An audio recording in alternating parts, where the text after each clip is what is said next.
Thomas brought the Sunday school children to the beach. He asked Percy if he could help take them home for him.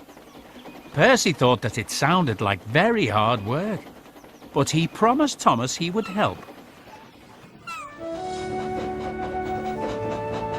The children had a lovely day, but by the afternoon there were dark clouds overhead.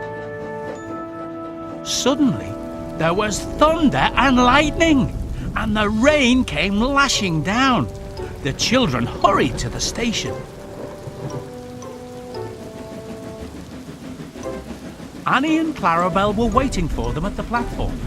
The children scrambled into the warm coaches. The rain poured down on Percy's boiler. Ugh! He shivered. He thought about pretending that he had broken down, so another engine would have to go instead of him. But then he remembered his promise. He had to make sure the children got home safely.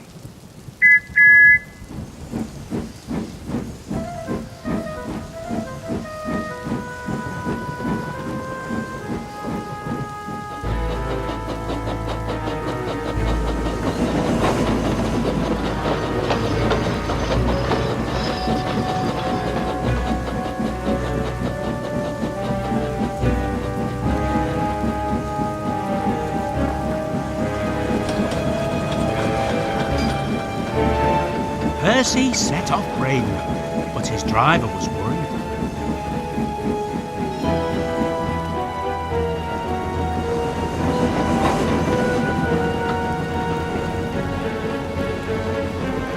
The rain was very heavy now, and the river was rising fast.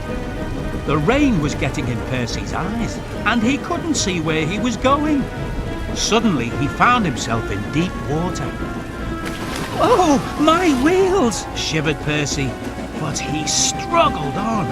"Oosh!" he hissed. The rain was beginning to put his fire out.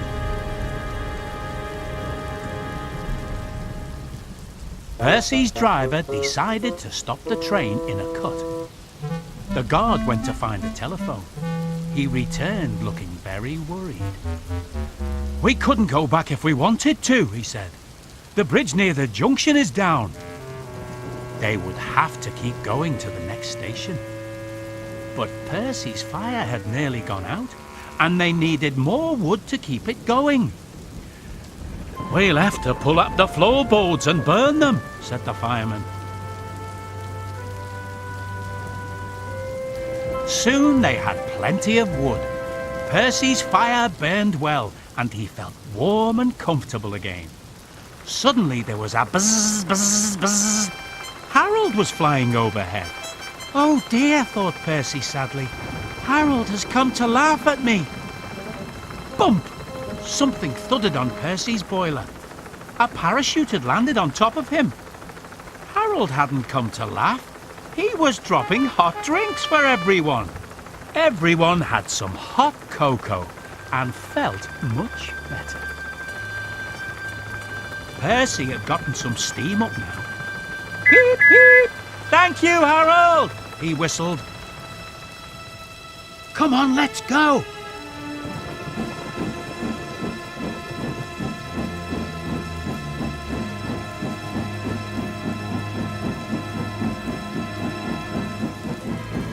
As Percy started to move, the water began to creep up and up and up. It began to put his fire out again. "Ooh, shh!" shivered Percy. Percy was losing steam, but he bravely kept going.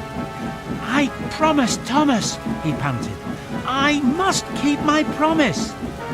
The fireman piled his fire high with wood. "I must do it," Percy gasped. "I must, I must, I must." Percy made a last great effort and cleared the flood. "Three cheers for Percy!" called the vicar, and the children cheered as loudly as they could.